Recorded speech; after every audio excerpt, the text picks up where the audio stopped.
Bienvenidos una vez más a esta clase 2 y a este módulo 2 de Fisiología del Ejercicio para el Alto Rendimiento y Macronutrimentos de la Certificación para Asesores en Nutrición Deportiva de Fisicoculturismo México, afiliado a UAVE Internacional. En esta ocasión veremos un tema pendiente de, si continuando con los temas selectos de Fisiología del Ejercicio Físico, veremos el tema de los umbrales ventilatorios. Para ello, pues necesitamos definir lo que es el umbral. Un umbral es la cantidad mínima necesaria para que un fenómeno se pueda percibir. Todos tenemos umbral del dolor. Una persona con umbral del dolor bajo, con poquito que presione su piel ya va a sentir dolor. Y hay personas que tienen alto umbral del dolor, es decir, tienes que presionar más su piel para que ya puedan percibir ese dolor, por presionar terminaciones nerviosas.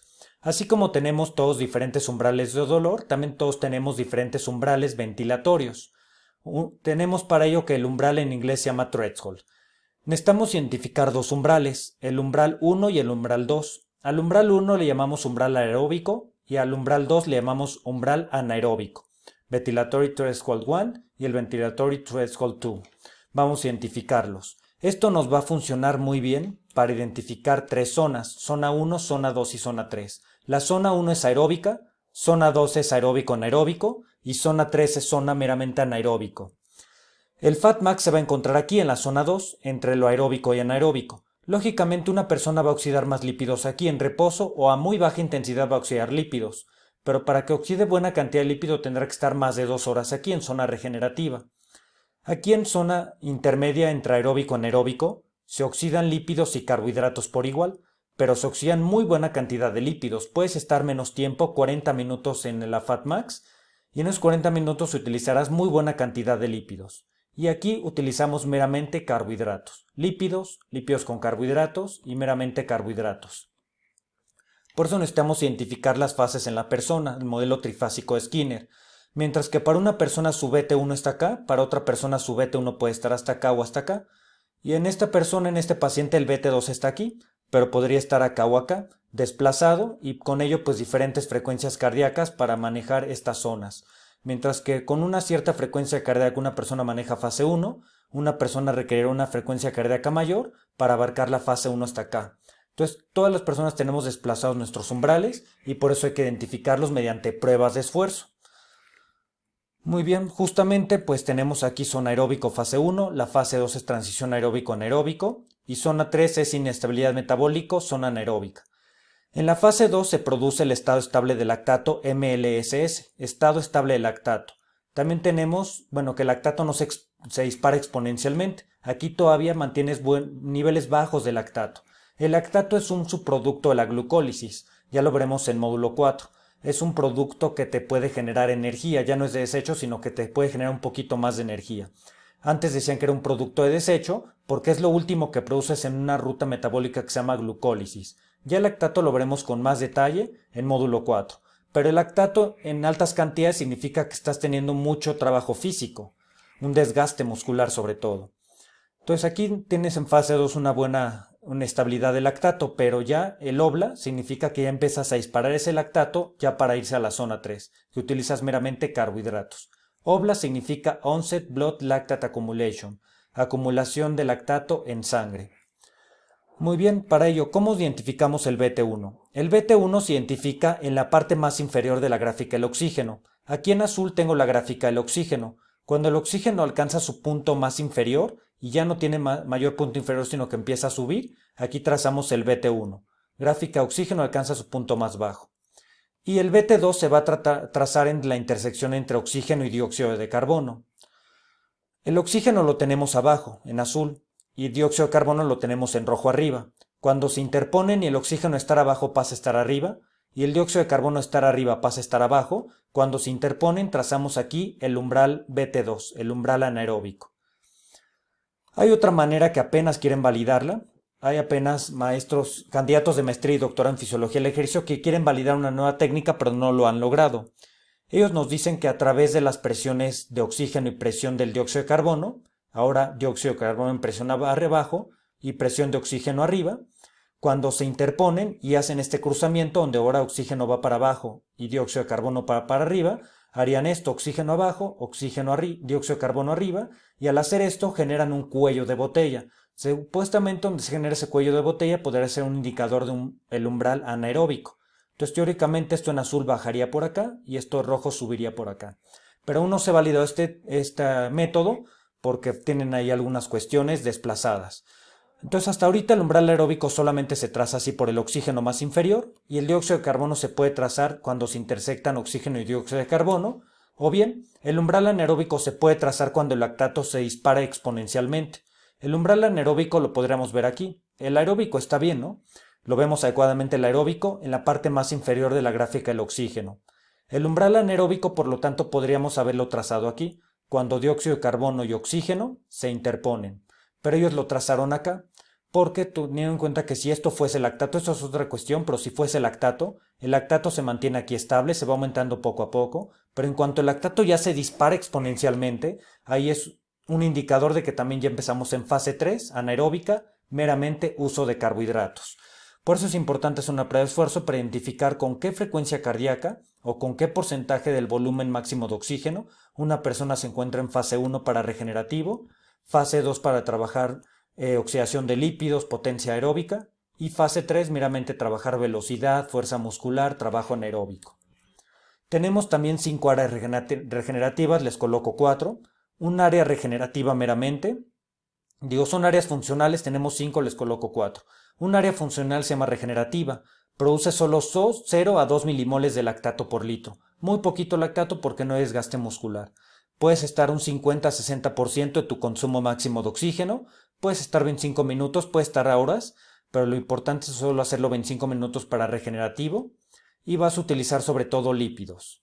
En zona subaeróbica ya vas a producir más desgaste muscular, por lo tanto produces más lactato, puedes estar a 60-75% de tu consumo máximo de oxígeno, puedes durar 40 minutos hasta hora y media y vas a utilizar tanto lípidos como azúcares. En zona supraaeróbica, de desarrollar potencia aeróbica, ya produces más lactato, más desgaste muscular, puedes estar 80% de tu VO2 max, puedes durar 20 a 40 minutos y meramente vas a utilizar lípidos, pero también muchos glúcidos. Y ya en el VO2 máximo, cuando alcanzas tu máximo consumo de oxígeno, produces más de 6 milimoles, hay atletas que alcanzan 18 o 24 milimoles de lactato, que es demasiado, por litro de sangre, y pueden durar 10 a 20 minutos nada más y meramente utilizan puros azúcares. Si hay que trabajar todas estas zonas, hay que producir entrenamiento para trabajar cada una de ellas. Muy bien, entonces pues ya la potencia aeróbica es donde se va a encontrar el Fatmax, entre estos dos, entre subaeróbica llegando a potencia aeróbica, aquí sería el Fatmax. Hay un entrenamiento que se llama tempo training, corres durante 20 minutos continuos, a cierta velocidad para soportar apenas 20 minutos, y eso te ayuda a desarrollar tu potencia aeróbica en unos 3 meses. Entonces la fase 1, pues menos oxígeno en el aire expirado. Intercambio de gases. No es tan fácil eliminar moléculas. Nosotros por glucólisis liberamos CO2 y agua. Por la enzima anidrasa carbónica se disocian. Bueno, más bien se juntan el agua y el dióxido de carbono y forman ácido carbónico. Este ácido carbónico se disocia ahora sí en hidrógenos protones y en bicarbonato.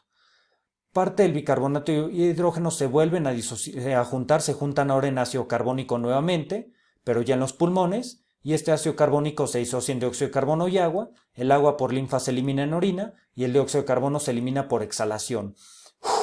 Cada vez que exhalo, elimino dióxido de carbono. Muy bien. Tenemos CO2, que es dióxido de carbono, la molécula que produce acidez, disminuye pH de la sangre, y el bicarbonato es una molécula que contrarresta la acidez. El pH puede ir de 1 a 2, el pH es potencial de hidrógeno. ¿Qué tanto hidrógeno tienen las moléculas? Un pH de 1 a 6.9 es ácido, y un pH de 7 a 0.1 a 12 es básico, de una base como el jabón, y el pH ácido de 1 a 6.9 es algo ácido. El pH meramente de 7 es neutro. Entonces tenemos algo ácido, neutro y algo básico. Entonces, este bicarbonato es una sustancia que todos producimos y ayuda a contrarrestar la acidez del dióxido de carbono.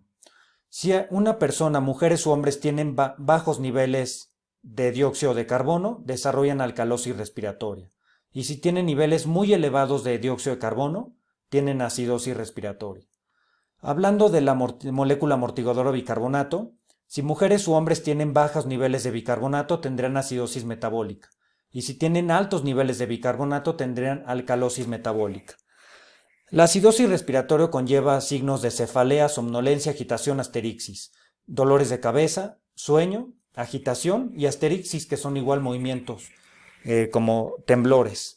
Son temblores. Alcalosis respiratoria. Eso produce pérdida de conciencia, mareos y calambres musculares. La acidosis metabólica produce náuseas y vómitos, mientras que la alcalosis metabólica puede producir confusión, temblores, mareo y parestesias, que se te duerman las manos, sobre todo los dedos. Y bueno, tenemos algo que se llama cociente respiratorio. Alguien por entrenamiento podría elevar el CO2 por entrenamiento.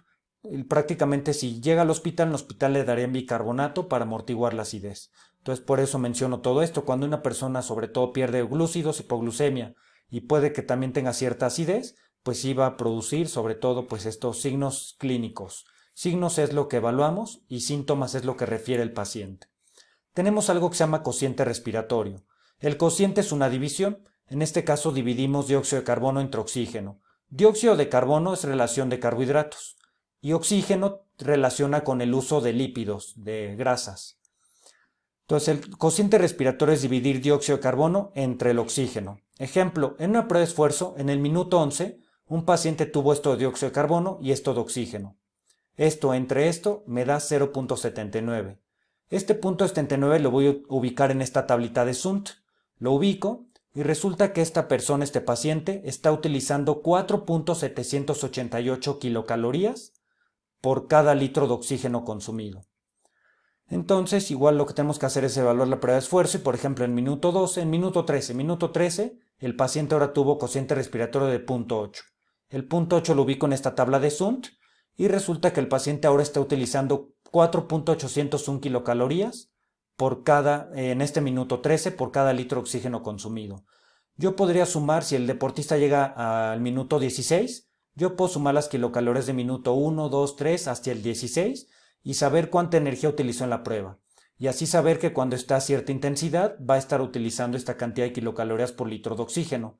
Nosotros ya contabilizamos el VO2 max a través de pruebas de esfuerzo directas o indirectas y esos litros de oxígeno multiplicado por esto son las kilocalorías que utilizó el paciente durante el entrenamiento. De hecho aquí lo vemos, ejemplo. 4, muy bien. Aquí nos dice entonces que en el minuto 12, bueno, el minuto 11 o 12, en cualquiera de los dos, utilizó 4.788 kilocalorías y produjo 1.02 litros de oxígeno. Esto por esto me da 4.88. Este paciente utilizó 4.88 kilocalorías en minuto 11 y en minuto 12. En minuto 13, pues resulta que ahora utilizó 4.801 kilocalorías. Esto lo multiplico por 1.03, que es lo que tuvo al minuto 13, y ya sabremos cuántas kilocalorías utilizó solo en minuto 13. Entonces, a través de la fisiología del ejercicio, podemos saber cuántas kilocalorías utiliza un paciente durante una prueba de esfuerzo o durante un entrenamiento a cierta intensidad. Por eso hay que tener muy en cuenta la tabla de Sundt. En promedio, todos decimos que generamos 5 kilocalorías por cada litro de oxígeno consumido, en promedio, pero pueden ser 4.6 o 5. En este minuto 11, este paciente estaba utilizando 0.330 gramos de carbohidratos por litro de oxígeno. Esto se multiplica por los litros de oxígeno. Y de lípidos estaba consumiendo 0.363 gramos por 1.02, pues vendrá siendo la cantidad de gramos de lípidos que utilizó en este minuto. Entonces tenemos carbohidratos y lípidos en uso en gramos por cada minuto. Los podemos sumar en una prueba de esfuerzo y saber qué utilizó más, si lípidos o carbohidratos. Entonces vean cómo a través de la fisiología del ejercicio podemos estimar, sobre todo, pues parte de la energía que gasta una persona. Ya vimos umbrales. El umbral aeróbico forzosamente se va a identificar con prueba de esfuerzo. El umbral anaeróbico sí se puede determinar por prueba indirecta. Primero damos un aviso de privacidad, historia clínica, expediente clínico y electrocardiograma, ver que el corazón del paciente esté saludable. Hacemos calentamiento de 20 minutos, recuperamos, enfriamos y empezamos un trote ligero como ustedes quieran, a 5, a 4, a 6 km por hora. Lo importante es iniciar un trote ligero. Cuando inicie la prueba vas a aumentar de repente cada minuto, vas a aumentar 0.5 km por hora. Y cada minuto vas a notar la frecuencia cardíaca de tu paciente. La vas anotando hasta que el paciente alcance el fallo. y hay que enfriar de manera progresiva. Con el paciente diga ya no puedo más, terminas la prueba y hace enfriamiento para terminar la prueba. Lo único que necesitamos es los minutos, la intensidad y la frecuencia cardíaca. Y en una hoja milimétrica vamos a trazar algo como esto. Tenemos coordenada X, variable independiente, y coordenada Y, variable dependiente. Entonces tenemos aquí, por ejemplo, podríamos tener aquí la velocidad y la frecuencia cardíaca obtenida. Más o menos aquí nos dice que al minuto 13 el paciente tuvo 130 pulsaciones. Al minuto 14 tuvo 140 pulsaciones. Al minuto 15 tuvo 150 pulsaciones. Cada minuto vamos trazando la frecuencia cardíaca obtenida. Y ya que tengamos los puntitos de la frecuencia cardíaca, vamos a trazar una línea sobre estos puntajes. No forzosamente tiene que pasar por ellos, pero casi pasar por ellos e intentar tocarlos. Entonces esta línea va derechita.